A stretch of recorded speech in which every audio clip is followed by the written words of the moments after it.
So my name is Kathryn Finney, and I'm the founder and managing director of Digital Undivided. We focus on helping Black and Latino women own their own work. We look at innovation and technology as the tool in which that can be accomplished. So we started in 2012. We started as a series of events. I had just sold my fashion blog as one of the early bloggers, and went to work for another company that was led by women, which then later sold. And I was attending a lot of startup conferences and noticed there were very few people who looked like me. And so in 2012, we started our first Focus 100. We didn't know what to expect. We had over 100 women, Black women who were founders of companies attend. Some of you also were there that first year as well. And so we did it for 3 years, and the most sort of significant part of what we were doing was this section called Focus Fellows. And these were Black women who had founded or co-founded tech startups. And we started off with 2 days of mentoring, and in 2014, we actually expanded it to about an 8-week sort of virtual incubator. And that was the most significant work that we were doing. It was the work that really got our juices flowing. And so we thought, okay, how do we turn this into something? And so we went to go look for the data. What we found was that there really wasn't any. There wasn't any data really on women in startups, let alone Black and Latino women. And so we were a little perplexed about what to do.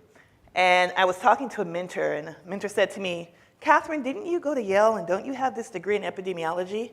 You need to use that degree. I was like, duh, yeah, I should use that degree. And so myself, along with my team, including Dr. Rincher, we developed Project Diane, which was a data initiative that looked at Black women in tech entrepreneurship in the United States. And what we found of the many really startling statistics was that at that time, only approximately 11 Black women had raised more than $1 million in venture funding. And since that time, the report has come out, it's been about a year, we've only identified an additional 6. So approximately only 17 Black women have raised over $1 million. And so we looked at why was that, and it was 3 primary reasons. One was lack of network, lack of capital, and lack of training. And so we set out to develop BIG, which is a 26-week incubator program for high potential Black and Latino women located in Atlanta. We have our own space called the Big Innovation Center. We hope you all come visit us. We have Oprah wallpaper. We always have snacks because we're Black women.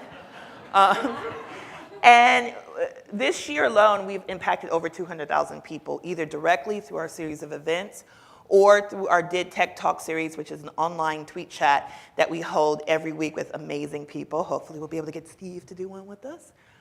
And so what did we learn? And we learned an awful lot. One, we learned that it's really hard to be the first doing something.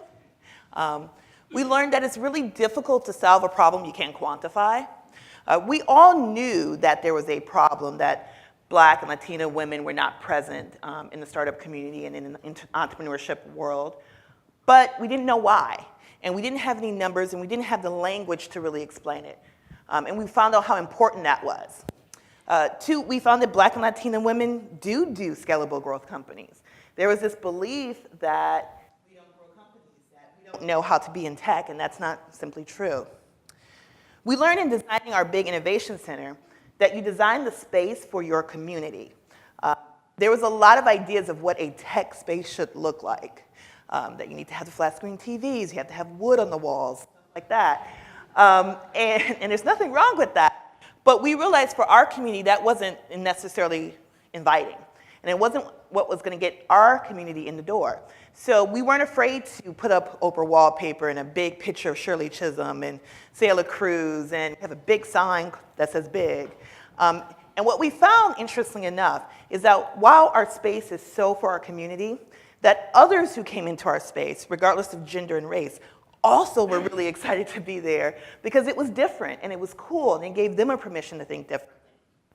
And last but certainly not least is create your own best practices. And what I mean by that is when we started, we took ideas from a lot of really successful programs that we really admired, Village Capital, Y Combinator, Techstars. We looked at everyone. And we sort of came together with our own sort of idea from that. And what we realized is that those best practices were best practices for a certain group of people, mostly white men, and that they didn't necessarily apply to what we were doing. And that was a really great lesson that we learned. It was a big lesson.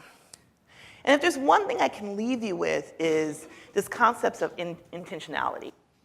If you want diversity, and that not just in race or gender, but in any type of diversity, you have to be intentional with it.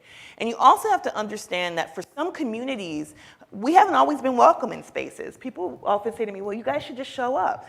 I said, well, in some cases, us showing up doesn't always end well. So a lot of times it doesn't. So we need to be invited sometimes, and we need you to do that.